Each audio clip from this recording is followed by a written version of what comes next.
Et puis, à découvrir pendant ces fêtes du côté français du lac Léman à Évian, une multitude de créatures réalisées à partir de bois flottés qui ont été disséminées dans la ville et qui lui confèrent du coup une ambiance qu'on qualifie de plutôt particulière. Yves Gerber.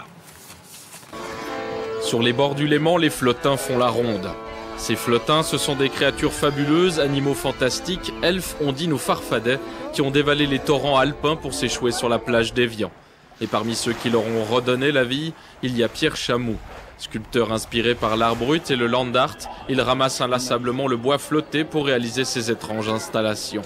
Il y a ce qu'on a dans la tête, puis il y a ce que nous dit le bois. Alors il y a certaines pièces qui sont carrément déjà une tête d'animal déjà produite par la nature. Donc après, il y a juste à lui rajouter un corps.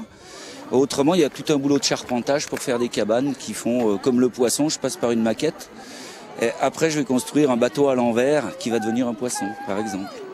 Depuis l'an dernier, ce fabuleux village élit domicile dans les rues d'Évian dès la mi-décembre. Son bestiaire s'est agrandi.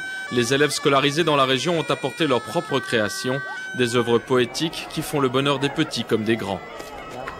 C'est un peu médiéval et puis ça rappelle un petit peu les trolls, donc c'est vrai que c'est l'ambiance nordique.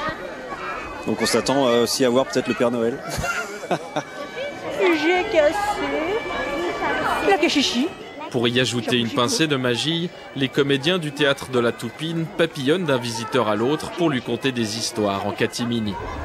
J'attends des oreilles qui veulent bien écouter les histoires qui sortent des bois d'or. On raconte des petites formes, on peut partager des poésies, des devinettes, des virelangues, tout ce qui peut se jouer avec la langue.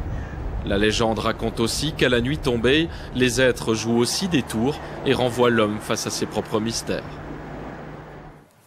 Tout de suite,